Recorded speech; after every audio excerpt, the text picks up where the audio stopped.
Welcome to the Too Much Dip podcast. My name is Dave. I'm going to host. I'm going to run the board. In the studio with me, as always, it's Dylan Shivery. Dave, I'm just worried about how you're feeling after eating a sandwich that was the same size as your torso just now for lunch. That thing was the biggest sandwich I've ever seen in my life. Can I give a little background on the sandwich? Please. Give me, you know what, let me intro KJ, live from Madison, Wisconsin, where they don't donate money. It's KJ. Okay. Dude, that's so true, though. I'm savage like that, dude. Fair, but I feel like we're smart enough here in the Madison-Dane County area, southeastern, south central Wisconsin in general, that people saw the hate that Seattle was getting early on, and they're like, you know what? Why don't we just go Oppo on it? Let's slow at the end, and we've got a full month. Nothing more appropriate than being fashionably late in the month of February. Are you just waiting to see how much it's going to take to come over the top at the end and just push Madison to the winner? That's the best way to win a bid, is it not? We're still waiting on yours to come through, man. It's the best way to win your child back, apparently, as you pursue a career of truck driving and competing in arm wrestling. Over the top. Dude, that movie was so good. So good. Is so good. Randy's here too. What's up, Randy? Hey guys, I had a great time watching the Super Bowl by myself. All right. Oh, that's sad, If you need to man. know anything about the Nickelodeon broadcast, I can let you know about the first 5 minutes. We may have you on. I think we got a Super Bowl seg. You think you'll have a Super Bowl seg today? 30% of that. But before we get to that, I got to talk about this fucking sandwich, man. Dude. So there's a 7-Eleven down Lamar. Down And Lamar way. It's our favorite. It's probably, I know it's Will and I's favorite gas station. It's probably not how you say it. I don't know about Dylan, but I know Dylan likes the gas station. It's good. It's a good gas station. And they've got a little deli in there. They've apparently got top tier pizza, which I have not had, but they usually have a lady in there making wraps and also pre-made sandwiches. I normally get. Say again. Oh, she's just freestyling. You think it's written? Yeah, it's some real B-rabbit shit. She'll battle you as you walk in. She just roasts your fits. It's savage. So anyway, I walk over to the pre-mades, and all the pre-mades have a best buy or must eat by or must sell by, and they were all like tomorrow, which I'm like, don't really want to do that. Maybe she can take one of these wraps, and instead of putting it in a wrap, she could just put those ingredients on some sourdough bread. I'm on my sourdough shit lately. And she could. And it was very huge. And it was 2 pieces of large sourdough bread. And I got here, and I didn't realize how big it was till I pulled it out. Mm-hmm. Yeah, tough wording. But Dylan walks by, and he's like, Jesus, dude. Like, what the fuck's that sandwich? And I was like, I don't know. And so I ate it. I ate probably half of it, and then I dismantled the sandwich. I took it apart and just ate the innards and left most of the sourdough bread. So that's what I did. That explains what happened there, and that's why I was a little late to get on the show this afternoon. It's in my gut now. Breading. I was on my bread shit. I feel you. I mean, we've talked in the past of our affinity for Schlotsky's, Austin Eatery. And how their sandwiches can resemble a manhole cover with meat in the middle. But that doesn't render it necessarily a terrible sandwich. So I think this tracks. Funny name, serious sandwich. That's what they say. Okay. Well, we're going to do Super Bowl plus other stuff today. Okay. Whatever the other stuff is, we'll get to that later. It's going to be fun. I want to kick off right now. Because Dylan, on a previous show that we recorded this morning, he gave the halftime show 6.5, 6.5. I bumped it to a 7. After further thought. I remembered that Lil Jon and Luda really, really showed out. I'm curious where you fell on this, KJ. We're in the same. Are we both 02? What are you, 03?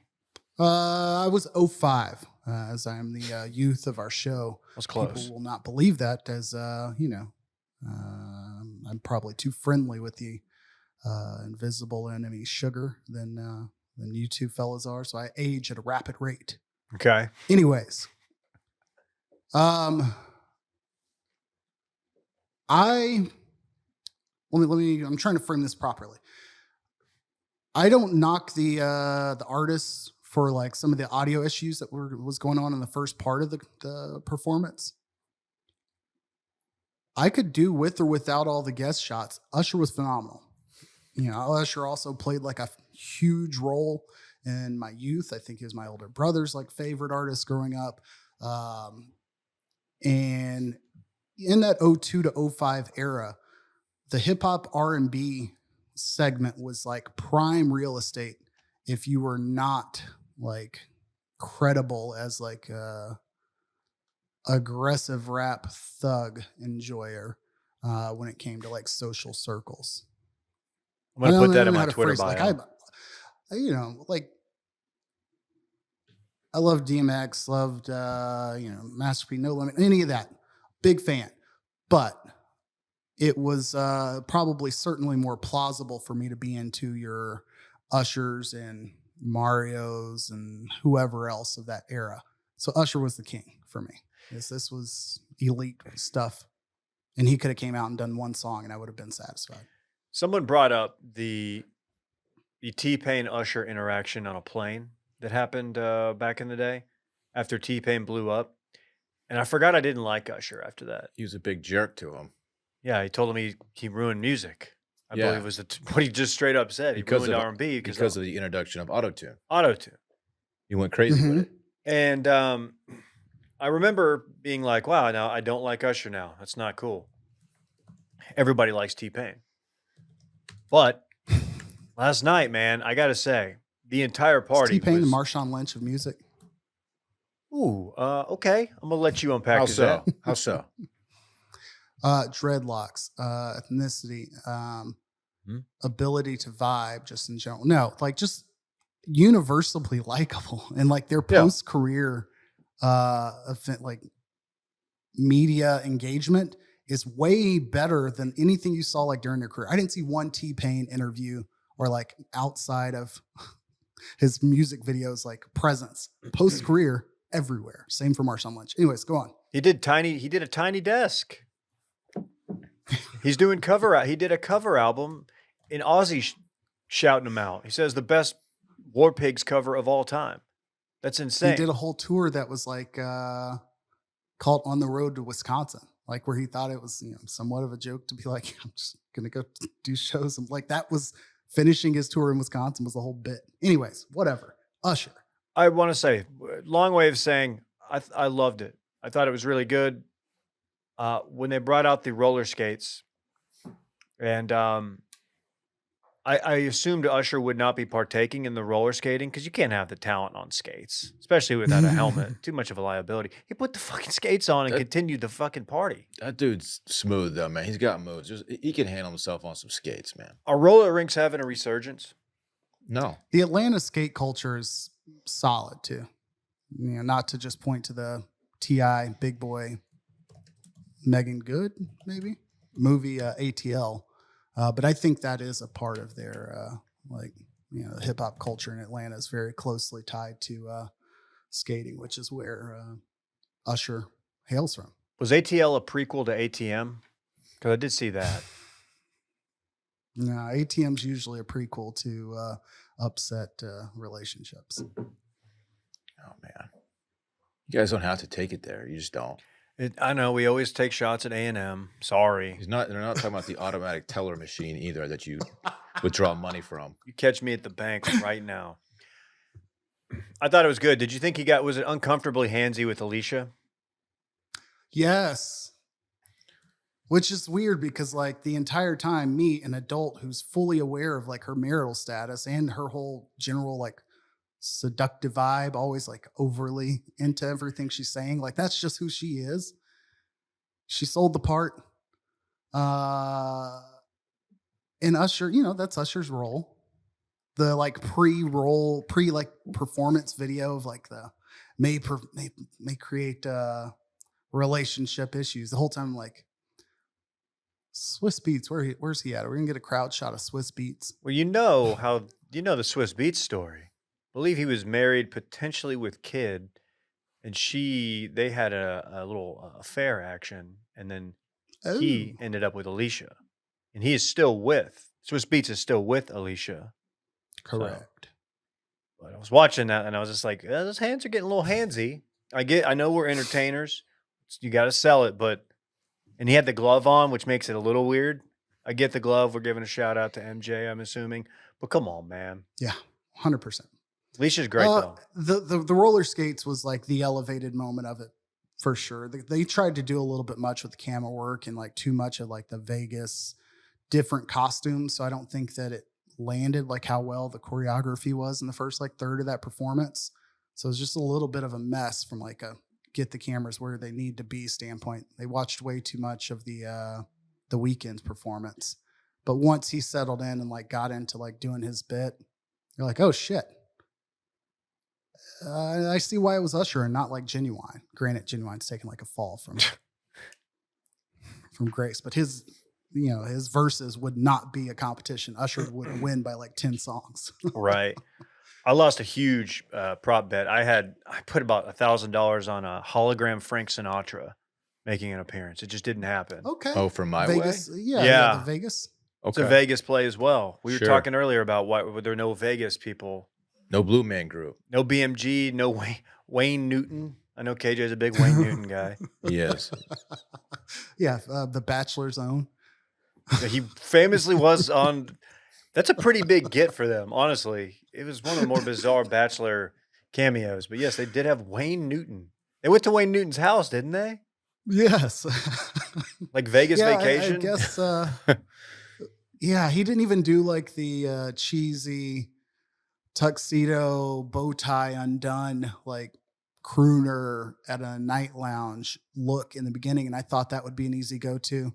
But I loved it. I mean, performance fell right in the oft mentioned on this show, or oft mentioned by me, window of I'm probably going to have to watch this on my phone, whether it be during bath time or bedtime for the kids. But I went back and watched the entire thing like during a commercial break later in the game at full blast, and was happy that I did because it was great.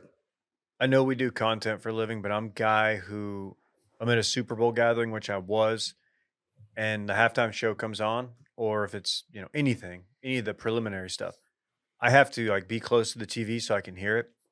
And I'm a guy who gets a little upset when people are talking over it and I can't fully hear the songs because I want to know. I have to give an honest opinion. We're going to talk about it. People tune into us. They want to know what we thought about it. So I'm sitting there, and then meanwhile, people are like, "Oh my God, do you remember where this reminds me of 8th grade dance?" I'm just like, And you're like, shut up. "Hey, man, this guy's a legend of R&B. Let's just listen to the song." Yeah, I had just met them. It's Daiquiri fine. Lounge to the max. Reminded me of Redbird Skateland. KJ, you know about that. I was an Arlington Stadium patron, but I am very familiar with. I know Redbird as Arlington well. Stadium. Cool. All right, we'll put that to bed. Yeah. I'm glad that it happened. I will be the first to also say, like, when he got picked, I was like, all right, cool. We'll see how it goes. I assumed it was going to be very guest heavy, but I was happy with what we got. I don't think enough people are familiar with her, her, and like her level of talent. She does a lot of these like feature appearances or like Grammy Awards, like live performance type things. But yeah, I think she was in one of the last Prince live performances, playing guitar with him. Like, she's exceptionally talented, but also I don't think enough people are aware like who the hell it is. And I was happy to see her. I think people might know her best from her Nationwide commercial. Nationwide, famously on your side. On Dylan. your side, that's true. Yeah. It's a great commercial. My favorite part was Posty. I said that during circling back. This guy loves I loved Post. Posty.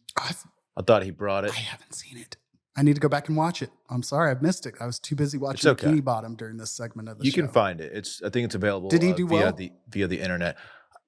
I've seen some mixed reviews. I'm a big Posty guy, so I might be a little biased here, Yeah. but I thought he was awesome. It sounded very different, very Posty, and he's a talented dude, so I really enjoyed it. He has haters It does. who like doesn't matter. They won't like it. He got a fit off too. Like, he just looked good. He's trimmed now. I mean, he crushed it, man. KJ, are you rocking the upside down Dallas hat up in Madison yet? Did he do the True Brand hat? He was rocking it the entire, like, in the suite and at the after party. They got so much out of that. Good for We them. we need a we need a impressions count from our guy. What's his name? Ravel. SMU has a Ravel. collab with them. Yeah. SMU has a collab with them that I've looked at and I'm like, yeah, I really can't balance the hey, I didn't try with very trendy hat. I couldn't pull that off. As for the game, thoughts on Brock Purdy? I want to start there. I think we've been fairly critical of Brock. Looking so Lee Harvey over there on the sideline. Oh my God, felt bad for him at the end. What do you think? I thought Brock Purdy played a pretty clean, pretty good ball game. Thought the moment was not too big for him. He was flushed out of the pocket numerous times and had to make some plays. He looked solid. He went up against Mahomes, Mhm. and that's not an easy thing to do. But he gave his team a chance to win. He played a pretty solid, called a B plus brand of football. Yeah, I thought he was fine. Not turning it over is huge. I really thought they were going to do it on that. I can't remember if it was the final drive of regulation or overtime, but when Kittle went out with the shoulder and they brought in the backup and he got immediately like had that holding call, they called it back and it was Yeah. put him in second and long. That kind of, I thought, well, that's it, because I thought for sure they're going to score. They're running the ball. But I thought he was perfectly fine, and I don't know if you're a Niners fan, like how you feel, because like you've got the guys around him, but like, is this as good as Brock Purdy's going to be? Like, I don't know. I mean, it's just it's his second year in the league, right? It's his second year. And he's going to be on his rookie contract for what, like 2 more years? How does it work? They're gonna be good for the next few years. I don't think he's reached his ceiling. I mean, he's probably limited athletically a little bit, but there's no reason to think he won't continue to get a little bit better. KJ, you're thinking. You're deep in thought. I think in this system, which is assumedly like what we're going to judge him by, most quarterbacks who find success early in their career, it's not like I think like Baker might be the outlier where like you're judging a person or a player and then also assuming they may not be there indefinitely. Like when you land in Cleveland, you maybe get judged and then move on. Like Dak, for example. Now, the thing with Brock Purdy is he's got one of the best like coordinator scheme coaches in Kyle Shanahan, similar to like Mike McDaniel or whatever down in Miami. So he'll have success, whether or not like he's going to be the reason this team like gets to a victory here. Who knows? I think him being a rookie, being on a rookie contract, and having that coach and a competent GM and John Lynch, like he's going to be in a position to succeed for as long as he's their starting quarterback. I don't think it'll have much to do with him specifically, though, if that's fair. And I don't mean him as game manager, but it's going to be everything around him, kind of Dak-esque. Sure. No, I agree with that. Does Christian McCaffrey, does it always look like he hits his head like way worse than it appears? The Like back of his head when he hit the ground? Yeah, like, is that dude gonna play another 5 years? Like, how long? So how many years was he in Carolina? 3, 4, 4. I'm just curious how long that dude can go, because he always looks like he is so beat up when he gets falls up. violently. It's a violent fall. You're right. That's Yeah. the best way to describe it. And I'm always worried about concussions with that dude. He also refuses to wear any kind of like elbow tape, and he's always he has bloody arms every game. It's like, throw some tape on there, player. Oh, he doesn't do tape. Yeah, What's up with that? I don't know. His first year in the league was 2017, so 5 years with Carolina before being traded last year. This is his 7th season, I should say. 7, the full season. So, wow. Like Yeah. he doesn't strike me as somebody who's like at the point of decline. Like, is he older than Zeke? And now that I'm reading this, or are they the same age? That's a good question. And Sorry, I've got the stuff up. It's blowing my mind that I didn't think he'd been in the league. He had been in the league this long. he's got some miles on him, and running back miles count like 3 times receiver miles. Like this is about the time when they start to decline. That dude's fun to watch, though. Zeke man. is 1 year older. Interesting. I mean, his production yesterday was tremendous. I agree. He takes insane amounts of hits. I don't know. I think that if they won the game, like it would have been great to see him be the MVP. And I don't know if they would have given it to Purdy. Purdy played a good game. Like he was not the reason they lost. And Christian McCaffrey, Trent Williams, like were the first people I've kind of felt bad for as soon as they lost. Like everybody else is like, yeah. I wasn't sad that Randy Gregory didn't get a ring. Dude, I keep forgetting Randy Gregory's ended up over there. He had an impact. He made a play. He did. He was placeless. Yeah. I don't really understand what happened when he left Dallas. I always kind of felt bad for him because I know he was a big weed guy, and I know that hurt him early on in his career. But I don't know what he went through Denver, then ended up at San Francisco. So yeah, he made impacts too, man. But my question is, are y'all able to go into a game like that where you don't really care who wins and then just like watch it to the end and still not care like on the final drive? Or do you always pick up, like find yourself rooting for one team, like no matter what? Because I went into it like, I really don't care. Like I've got reasons to not like either of these teams. But then I found myself like really pulling for the 49ers, even though I've shit talked Brock Purdy quite a bit in the last few weeks. I really didn't care who won the game. Didn't have a dog in this race, obviously. But I found myself rooting for San Francisco, and the reason is the opposite of what Randy said. He roots for dynasties. I'm an anti-dynasty guy. We just saw one with, New England, obviously. Now Kansas City seems to be well on their way. Probably already are, and, Mahomes is still young, and they're going to do incredible things, obviously. If it's not my team, I don't want to see another franchise experience that kind of joy, So I'm like, all right, San Francisco, obviously they have a pretty rich history themselves, but nothing recently. 1994. Since 1994. So yeah, I'm like, all right, let's even it out a little bit. It's a petty play. Kansas City can wait. Yeah, they have many more to come, unfortunately. So yeah, I'm anti-dynasty. Unless it's my team, of course. KJ, are you a hater like us? Oddly enough, I found, and it's probably Rashee Rice connected.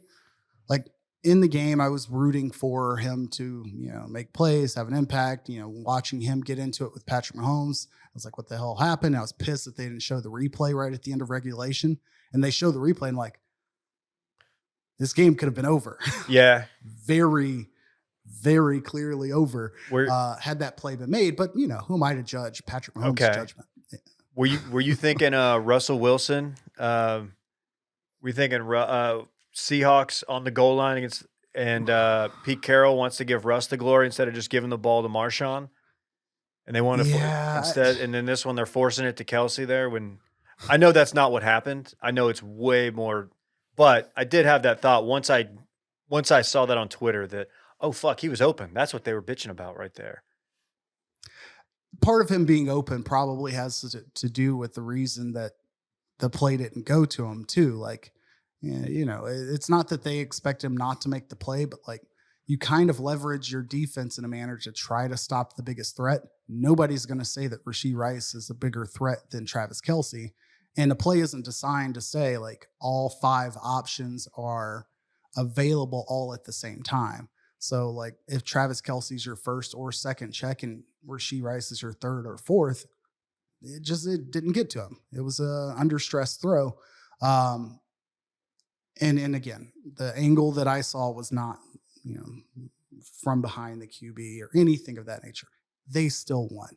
I think that's what led me to being like, great, Rashee Rice is there. Let's see him have success. And, when they won, I was happy for SMU alum Lamar Hunt, and Hershey Rice, but just naming names. I wasn't as annoyed by like the Taylor Swift thing as I thought I was. I was annoyed by the whole year, but like in the game, didn't care. I thought they did a good job of not overdoing it. Taylor, that is. You were watching the regular broadcast, I assume, because you were at a public event. Yes. Unlike Randy and myself, who were watching Bikini Bottom I watched a good quarter, unless it was a pivotal play, which in the first quarter there were some key plays, but nothing worth going back to see of straight Nickelodeon broadcasts. Did anybody get slimed? Randy, what were your thoughts? I know you said you watched a bit of it. I just watched the beginning for Sweet Victory. It was it was a little cringy how like forced the player interviews were. So I was like, I can't watch this the whole time. And the announcers with SpongeBob and Patrick were like, one, the technology isn't perfect yet, so it's kind of hard to watch. And two, it's like these characters are trying to do improv too, and it just didn't feel great. But they did have like CGI, a blimp sliming the crowd and stuff. Hell yeah. But yeah, KJ Gotta watched have a more blimp. than I did. They did the best with what they could. I mean, I watched that Toy Story broadcast a few months back, where Disney Plus tried to do a live 100% overlay of Toy Story characters as like the Jaguars and whoever they were playing that week. And that was a mess, but it was very ambitious. And I was like, okay, I get where you're going. It's not there yet. Maybe do a replay in this manner. But the Nickelodeon thing, you've got Noah Eagle, who's a respectable analyst on the call, or I guess announcer. And can't remember his name. Escapes me, but he does like 17 things for NBC nowadays. Nate Burleson as color commentary. So like they had a decent booth plus Patrick and SpongeBob. I've watched 0 full episodes of SpongeBob in my life. 0. It's just behind my time. And then it became like this weird subculture thing I just never got into. I only know it through the memes.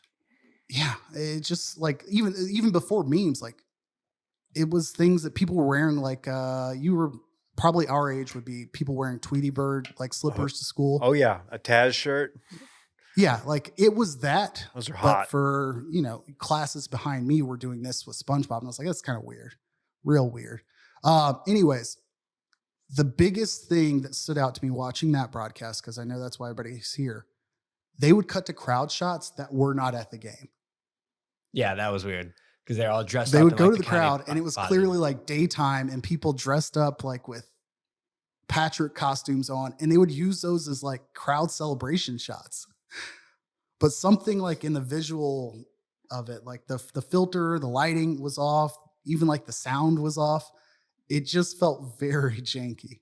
But then, the game was the game. And they went to Taylor Swift every other minute, is I guess where I started on that thought. That makes sense. That makes sense. I thought they were tasteful. We got the I don't think they showed the actual wine chug. Using doing that in quotes here. I think that was something that was on the Jumbotron and hit Twitter, unless I'm wrong. But no, it was on Nickelodeon. Yeah, great point. Me, I was just watching the coaches room. I like to watch the all 22. I like to see what's going on, like what's the play behind the play. You know what I mean? Yes. Thank you. Overall thoughts, I thought it was a good Super Bowl, and I had people in another group text being like, dude, this game fucking sucks. And I was like, it might be, it's not a high scoring game through the first half, but you knew with the Chiefs in striking distance, you knew you were going to get a banger of an ending. You know that. Yeah, I was gonna say overall thoughts in the game. For me, watching a Chiefs game now it's like the Brady effect. It's like if the Chiefs are within striking distance near the end of a game, you almost just assume they're going to win. It's like, okay, the Niners have been outplaying Kansas City for the majority of this game, but it's still really close. And fourth quarter comes, and I'm like, I don't see any way that the Chiefs are not going to find a way to win this game. And even that punt return where it hit off the guy's foot, that turnover, I was like, yeah, this things are starting to go Kansas City's way. And then in overtime, you just knew that field goal was not going to be enough from San Francisco. Yeah. You just knew it. Yeah, 100%. Dylan, we have a mutual friend who I'm in that group text with, and my favorite thing that I saw last night, at the end of the game, he's like, God, man, he's like, he's a Cowboy fan, and he's like, man, it must be nice to have a clutch quarterback like that. And I was like, come yeah, on. it would be nice to have the greatest quarterback of all time. Yeah. That would be super dope, dude. Yeah. That pissed me off so bad. I'm like, yeah, that would be nice, man. It's true. I mean, so of all the things to pick, like why pick just the quarterback? the inherent problem with football, in my opinion, and this is, I'm getting a little too deep here. I No. understand. Here we go. The inherent problem with football is that the quarterback position has way too much influence on the game. You can have an offense of 10 just really good fucking players, and if your quarterback sucks, you're not going to be there at the end of the game. That's just how it goes. There's too much influence on the game. If you have a guy like Mahomes, and I know they have Kelsey, who's the best tight end in the game. Other than that, it's just they kind of just have some guys. But you just know that they're going to find a way to score. It's just how it goes, man. It's a bit frustrating for me. There are like 7 really, really good, like at the top of their game quarterbacks in the NFL, like any given season, about 7 quarterbacks who can like go and win you a game. And if you have a guy like Mahomes, you're just always going to be there, always, no matter what. There's not another sport where like a guy, basketball, maybe you only have 5 guys on the court at a time. But the quarterback position is just so absolutely important. What about like another team sport, like like golf? Like the Sure. Smashers have got Brooks. Football and the Smashers. Because they can probably, you know what I mean? Like you always know if they've got Brooks right there, they got Brooksy. Is the name of their team really the Smashers? Isn't it That's Team fucking Smash? terrible. GC Smash or team? Yeah, That's GC so Smash. stupid. I believe. God, I hate Liv. You know what I mean, though? I mean, Yeah. I'd I have don't to know if look I'm it up. complaining. Really, it's just like it's a bit frustrating for me. No, it's And plus, the way that most position teams has are in the same evolved, position. Like- Which, yeah, the way offenses have evolved over the years, it didn't always used to be as influential as it is now. But now it's just such a passing league. If you have the guy under center, you're gonna have a chance at the end. facts. I would add that you also need a coach as well, which seems assumed, but I think that's a huge difference. In you were mentioning there's like 7 in the league. I agree, but not all 7 are like in the correct like quarterback Yeah, true. coach combo scenario. And we see when that limits you. One thing I was getting to think about last night, I don't know if y'all, if you saw the, game is over. I thought it's phenomenal that they got Nicole Hardman to admit that he kind of blacked out in the moment. Yeah, that was because- cool. I didn't know the overtime rules. Sounds like I wasn't alone based on feedback from some of the players. I didn't fully understand that a touchdown wasn't sudden death anymore. But he didn't react after he caught the pass. That stood out to me. After that, they were following Andy Reid, and I think to get him with like Tracy Wilson to do the post game, and they were being very forceful to the camera and to people being like, "Not right now. We'll go to the stage." And even Jim Nantz, I think, acknowledged it. Like Andy Reid wants to do his comments at the stage, and I started to get the vibe of like, "Oh, are we getting retirement talk?" Well, all of that got squashed afterwards. Both he and Travis Kelce are coming back. I want to ask the question: what if a year from now or so, let's say Mahomes goes back to Super Bowl next year, doesn't win, and then he wins his 4th in 2 years? I guess that would put him in the Super Bowl both years, but whatever. Let's say he adds one more sometime next 2-3 years. And then he says, you know what, I'm retiring. Pulls a Barry Sanders, Megatron, whatever, and retires at 31-ish. Says he wants to take his kids to school, be with them. Be with Brittany. In the important years of their life. Support Brittany's career as an SI swimsuit model, whatever it may be. Yeah. Theoretically, would he, again, I guess, what would your reaction be? What would you think about that? Because my brain's like, okay, well, could he do that, retire for like 4 or 5 years, come back at like 38 and say, fuck it, I've got another 4 years to play? Like, because people still talk about Andrew Luck coming back. Yeah, and also Aikman. had a chance to come back. Yeah, I there think were with the several Chargers. years where they wanted Aikman to come The back. Chargers, I think was it Norv Turner out there tried to get him out of retirement like a couple years And he in? said he considered it, right? He went out Yeah, there. I think if it wasn't for the concussions, but that would be dope. I don't know what he would do. It would be kind of tight if he went MJ on him because he was a legit baseball player, right? That'd be a ridiculous way to get like the whole, like I know his dad had a DUI, but that is not like a way to resolve that issue to go MJ. Yeah. Okay. Yeah. Sure. Kind of walked into that. Yeah. Yeah, I think that would be. I think it would be dope. But even if he doesn't come back, just retire it like in your early 30s and be like, "Look, I never had. He never had a bad year. You know what I 4 mean? Like Super Bowls, like there was never a time where whatever, it's like, even oh, he's 3, whatever. washed. That would be very dope. I don't think that happens, but no, that's interesting because you forget that. How old is Mahomes again? 28. That's crazy. Jeez. So that's what I'm saying. Like if he won a 4th before 30 or at 30, like I'm sure there's going to be the next discussion is like, A, can you 3-peat? B, we're going to turn into like a Tiger Nicholas thing. Like, can you get to Brady's ring count is like where the narrative is going to go. And I'm sure he cares about all that, but like, let's say Andy Reid retires in 2 years. If I'm Mahomes, like I'd consider it. Granted, they're paying you $100 million and letting you build Whataburgers wherever. And, you know, you can adopt every Texas Tech fan as like a secondary team fandom. Still bitter. But so I don't know why he would, but like put me on the board for above 0% possibility. KJ putting Mahomes on retirement watch. Don't see it.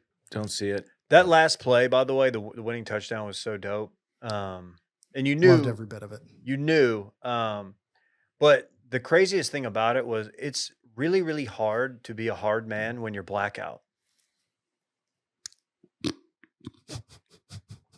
Okay. Nicole Hardman. Okay, got it. Oh, You know they were in that same mixed play. with a whiskey dick. They were in that same play last year for the go-ahead touchdown against Philadelphia. Really? Yeah. So who's the DC out in San Francisco? Steve calling Wilkes. I'm calling for his job. Not Steve Wilkos. It's Steve Wilkes, Jerry Springer's security guy. Sorry. Steve I'm Wilkos. not really calling for his job. Not yet. I need to And it go was watch the all Kadarius 22. Toney, though. It was Kadarius Toney that scored last year, which makes you wonder, like, without his, BS this year, like, would he have been?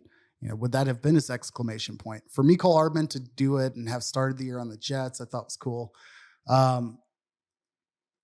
It did make me quickly realize, like, Toney had a pretty good Super Bowl. He did force in a Dez reference. Like, he hung on to a conversation just to make sure people reminded about Dez getting screwed. I had that. That's the first thing I thought of on that catch. And people were mad. I saw people like big J journos on Twitter being like, "Why even like throw out that might not have been a catch?" Because I think most people thought that probably wasn't a catch. Most people don't have that in their muscle memory yet. That the rule changed and that's actually a football move. Whatever. I thought it was fine. KJ, were you aware of we touched on this on Circling Back. Were you aware of the playoff overtime rules this year? No. In Most fact, I was people yelling at my TV.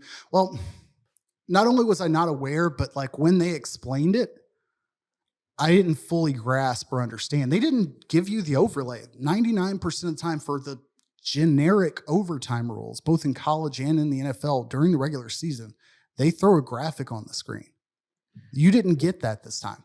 The ref announced it, corrected himself in a manner, and then Jim Nantz was like, I appreciate that he said that this way and mentioned this. And I didn't fully understand. When the ref announced the new rules, I was thinking to myself, he's wrong. That's not how it goes. I didn't realize that they had completely changed it this year.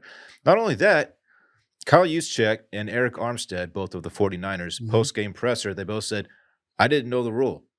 Like, I was totally confused what was going on there. A reporter even followed up with Eric Armstead and said, well, did you guys not discuss this like before the game? And he was like, he kind of like didn't, like bluntly answer that question. He's kind of like, I just didn't know. I just didn't know what the rule was, which I thought was Yeah, he didn't know the strategy or whatever. pretty interesting. And the coaches mentioned that they didn't tell it to the team either. And also, so the 49ers won the coin toss for overtime, and they elected for offense first.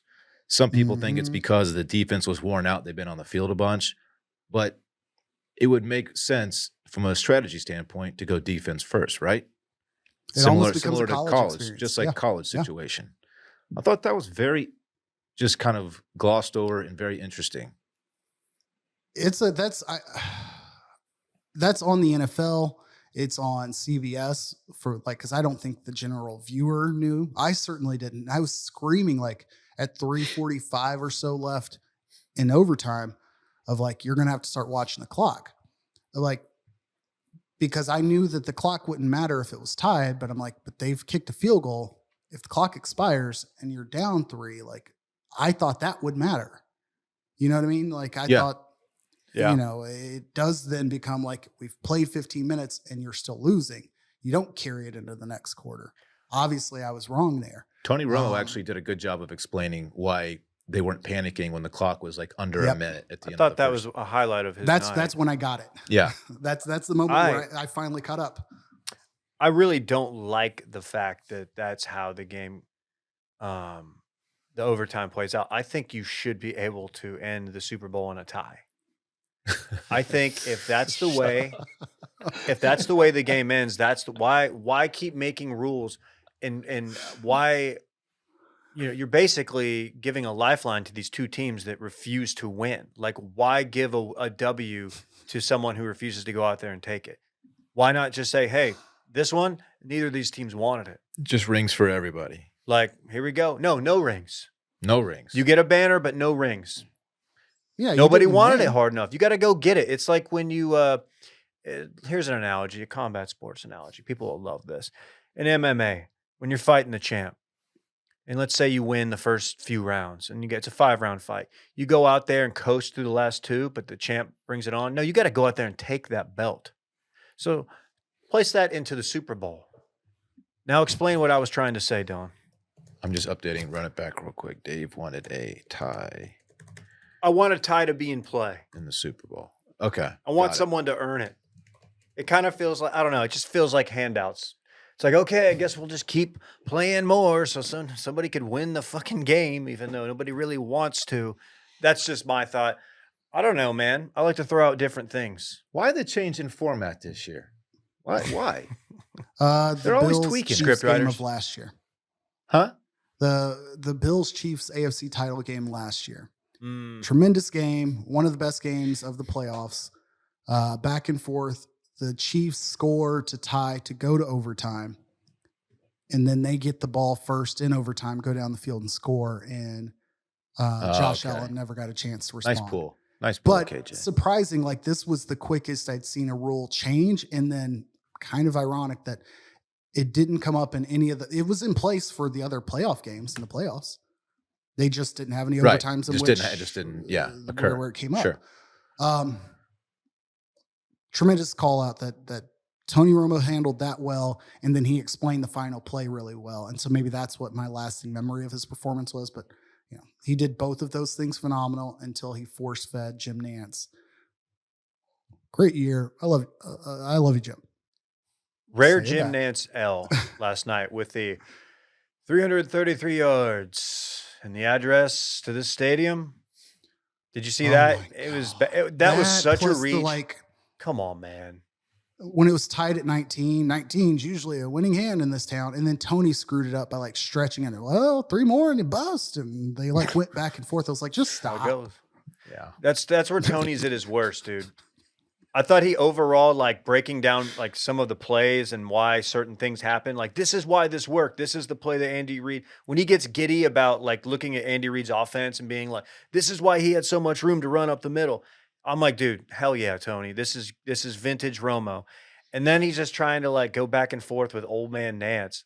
Then it's at its worst. And that's the only thing people remember. Nobody cares that he was right about like a false start and why it happened, why the cornerback made that, it drew him into that. It's all you remember is just the awkwardness. He did a good job explaining why Yeah. people taking timeouts too, like why the like Purdy or like Mahomes like call a timeout right there. Like they didn't like the setup. This is why he didn't like it. This is why they called the timeout there. Like that made so Yeah. much sense to me, and I would not know that at all. They're saying that they're going to relegate Tony to the Nickelodeon broadcast next Super Bowl. I like Tony. Can you imagine that? I still like him in the booth. No, I do too, because I like him. I can't imagine if I was not a fan of the person, because I give him a lot of leeway there just because I like him. But before we move on to breaking Zach Johnson news, Mhm. can I give a shout out to our good friends at Prize Picks? Mhm. What's Prize Picks? Maybe you're wondering. Well, how about this?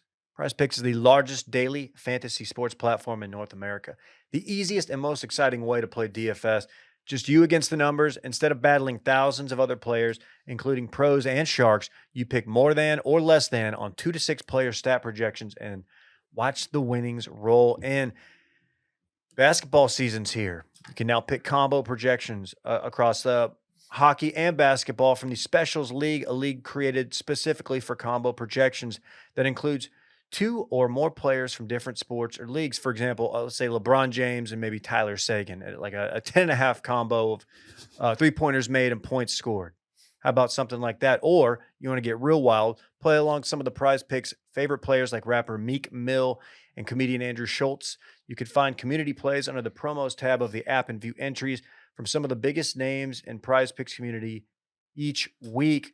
Prize Picks even offers a reboot policy so that your entries stay in play even if one of your players gets injured for hockey games and basketball games. If you have a player who exits the game in the first half and does not return in the second, that player is rebooted. Prize Picks is the only DFS platform with an injury insurance policy. Go to prizepicks.com/dip and use code DIP for a first deposit match up to $100. Again, prizepicks.com/dip. Use code DIP for a first deposit match up to $100. Daily fantasy sports made easy. I got breaking Zach Johnson news. This is going to blow you guys' Oh mind. boy, what happened? KJ, did you watch any of the, I know Dylan did a little bit, or he's at least aware of what went down at the Waste Management, the rowdy tournament. They have a lot of fun. They have a lot of rowdiness. I know Dustin Johnson won the Oh. individual event in Vegas. I didn't see who won Waste Management. Okay. Waste Management, I'll give you 100 guesses. Would you get the name Nick Taylor? Because yes, Nick Taylor. I saw the name today, and you could have given me 200, and I wouldn't have been able to give it back to you. Okay, the crowds, long story short, the crowds this week they're always pretty wild there. That's kind of their whole bit. They've got the stadium seating on the par 3 16th. It's wild. Spray beer if somebody aces it. They love birdies. You had the bad weather that delayed it early in the week, and I think that kind of contributed to some of the wildness. You kept seeing videos of like Billy Horschel yelling at people in the crowd for talking during, his playing partner's shot, and then you saw the Zach Johnson interaction with a fan. Well, he answered a few questions on it. Somebody shout out to Luke Athens for just tagging me in this as I look at Twitter. Good dude. Tell me if this is a good look or a bad look.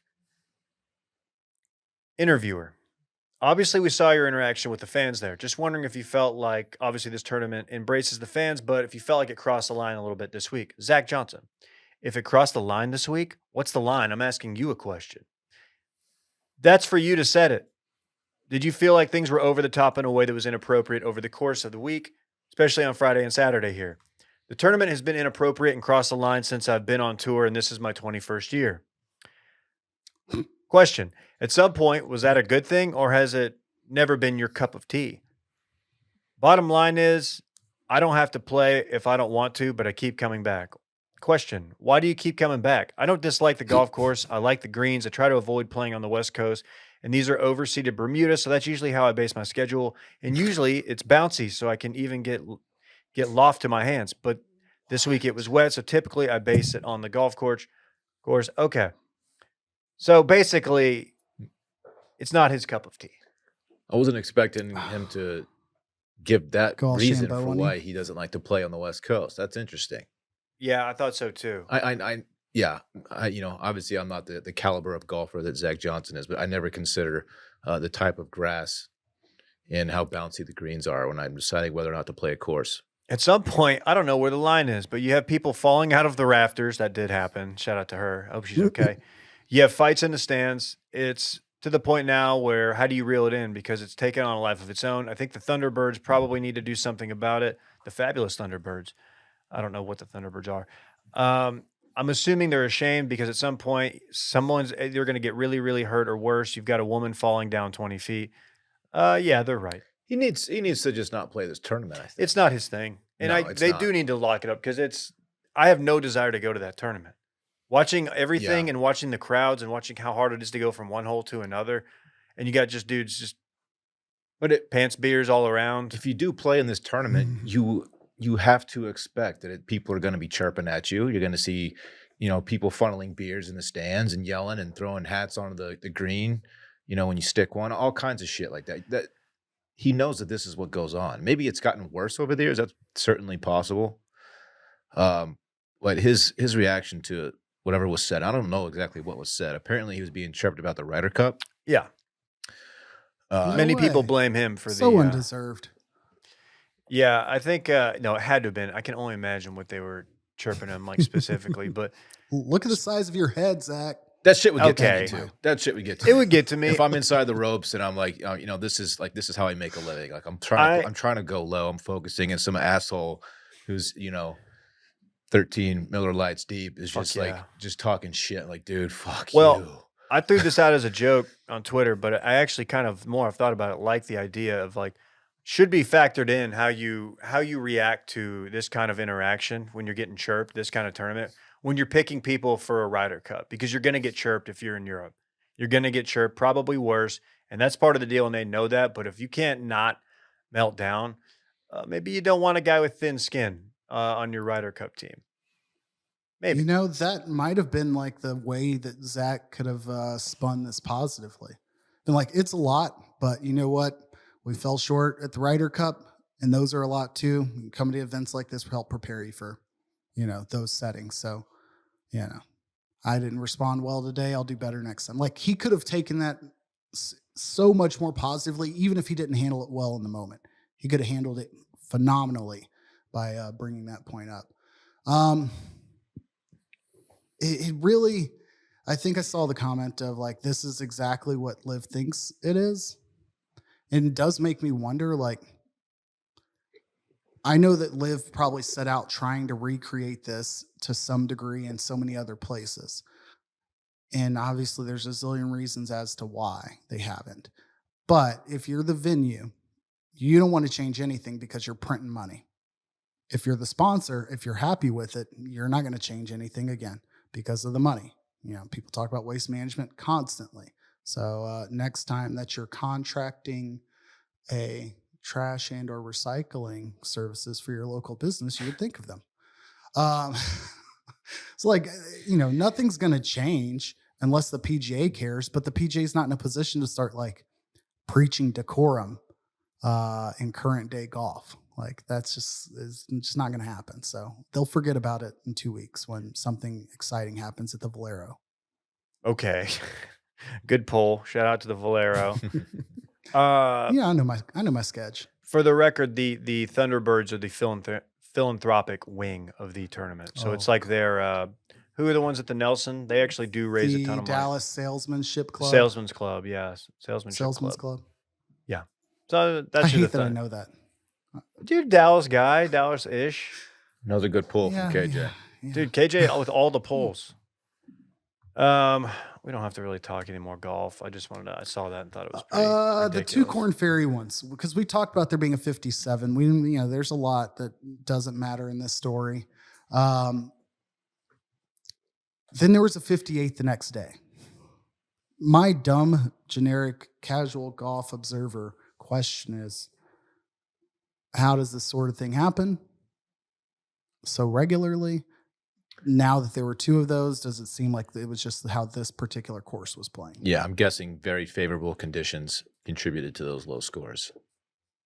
Does that devalue the the sub 60 round. If for you fire a 57 and some dude, and you're like, holy shit, like that's unbelievable. And then the next day, someone fires a 58. Like, okay, well, fuck you, man. Was there really a 58? I thought it was a 60. I thought it was a 60, which is also. still low. Oh, was it 60? Oh, You might be right. I don't know. guess I saw that there was a low score in the tagline or whatever. I thought the subheading of the article was that it was one worse, whatever. But it might have been 60 either way. Corn Ferry sees 2 sub 60 rounds in the same week. Is that another good pull from K&J? Holy shit. Hold on. I stay on my golf shit. That's crazy. Can I quick hit the other football stories we have here, or do we want to package this into a sports party? Yeah, let's just knock those out. We can run it back and get on home. Okay. Oh, sorry. I didn't know if we were Notice running back music. I apologize. I saw the head nod. I was waiting on the music. I didn't hear it.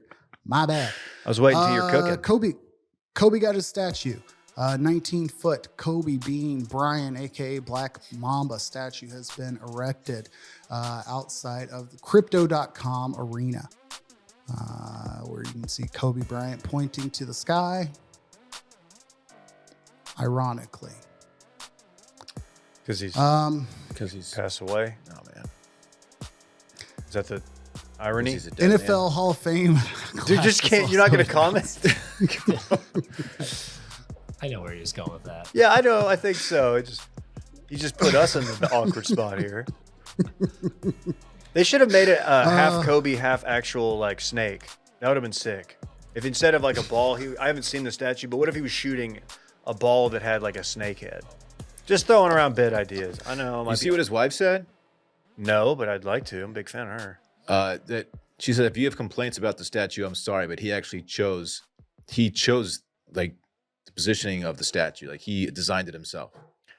So he goes, if you have complaints, I'm sorry, but it was up to him. Okay. So sorry, Vanessa. I want a little more Mamba. Wow. That's a phenomenal response, and I'm glad to see Vanessa's still very online, so hopefully she doesn't see this. Hall of Fame NFL class got announced. It just makes me feel old. I don't have particular opinions about anybody on this list, but I would probably fail estimating like how recently any of these players played. Julius Peppers, Patrick Willis, Devin Hester were the most recent inductees to play. There may be a couple additional olds on the list, but these names are getting too familiar. Not on the list. Oh, My Andre favorite Johnson. player. Andre Johnson makes me feel, okay. That checks out. That's one that hits home. A little bummed about Darren Woodson. Probably my favorite Cowboy during those years, but maybe next year. I don't know. I don't even know if he deserves. I don't know, man. I just like the guy. 28. He just seems like a good dude on a team that was like stabbing people with scissors and stuff. Just shout out to Darren Woodson. Shout out to the playmaker. And it's like 40-year-long like endorsement contract with like a Dallas-based accident and injury like chiropractor. It's the longest running local sponsorship ever. Yes, you're right. I still see it when I go home to my parents' house. It's like K Clinic or something. Bill O'Brien, I think we talked about this, but I can't remember if it was in our show meeting or on the show. Took the Ohio State OC job and now is the Boston College head coach. So shouts to Ohio State. I haven't seen who they're replacing him with. But in other Ohio State news, let's do that one and then come back to the next DC hiring. Kirk Herbstreit.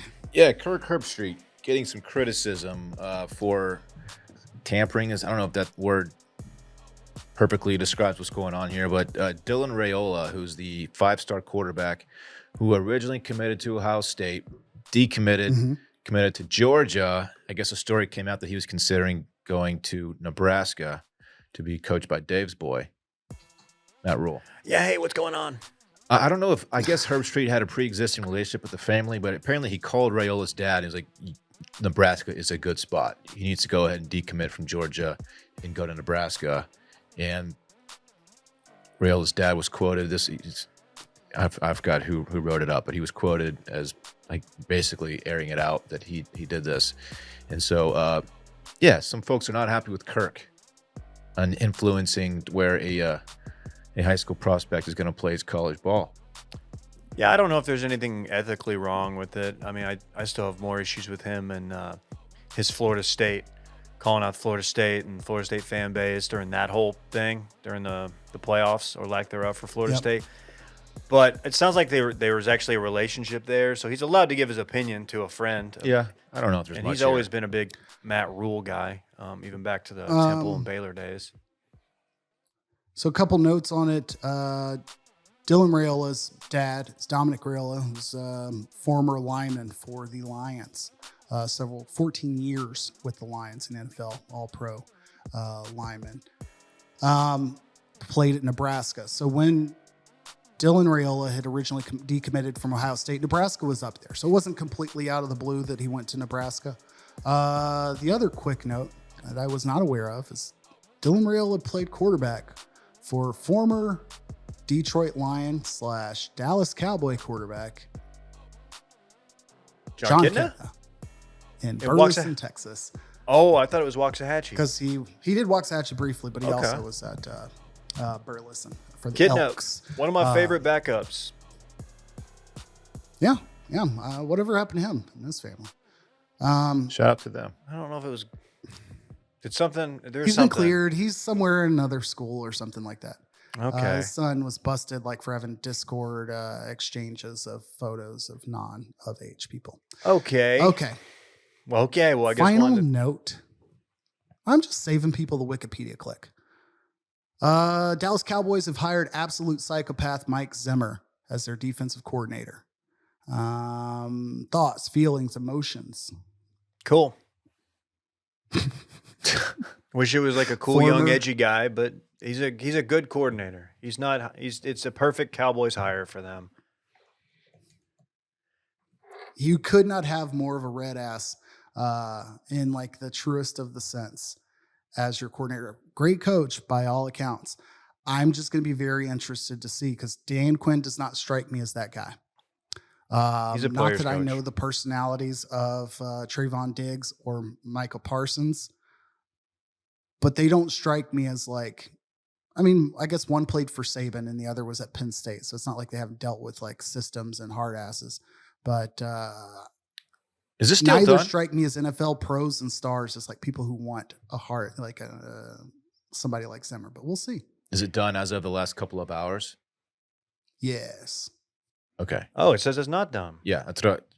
Adam Schefter is saying the deal is not done, and Rex Ryan is also in play. Now I'm seeing Cowboys agree to terms. Oh, fuck. Schefter walked it back 2 hours ago. It's gonna be him. They're not gonna bounce on Zimmer for Rex Ryan, right? That's I don't know. I don't think Rex Ryan would be a terrible hire, to be honest with you. It's just weird that they also had Rob Ryan here. Do you really want that And Rex has personality? been out of coaching, but I think you know. McCarthy does not want that personality on his I guess staff. it's But not done. as, An hour ago, Mike Florio. So who knows? as we've learned, the coach really doesn't have the say on who his coordinators will be when you're in Dallas. That's one of the That's cool so things about strange. Dallas. Finally, Chip Kelly is your OC at Ohio State, KJ. Yes. I've fully get. forgot that news. That is wild ass. Good get. Great pull, Dave. Yeah, thanks, man.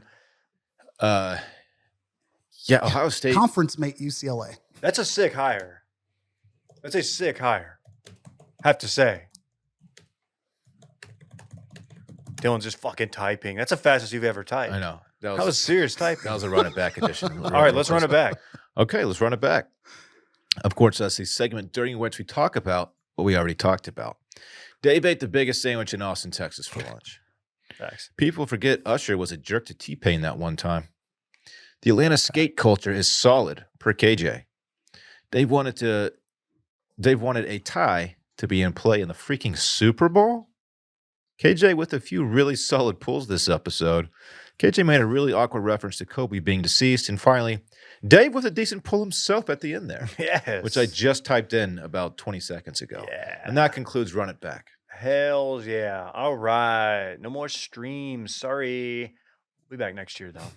Maybe we'll do some impromptu streams when the Mavs are in the finals or something. Hey, what's up with that? Any parting words? It's been fun. Tremendous season of football. I will see you fellas for the USFL season that starts at some point in the future. Who cares? Okay, well, I don't know if that's genuine. All right, bye-bye. I just forgot. All right, bye. I don't want my chips plain. I want my chips with the dip. So bring them dips. When my team wins a big game, it's good. But when my team doesn't win the big game, you better look out, Buster. I'm a loose cannon. This is not good at all.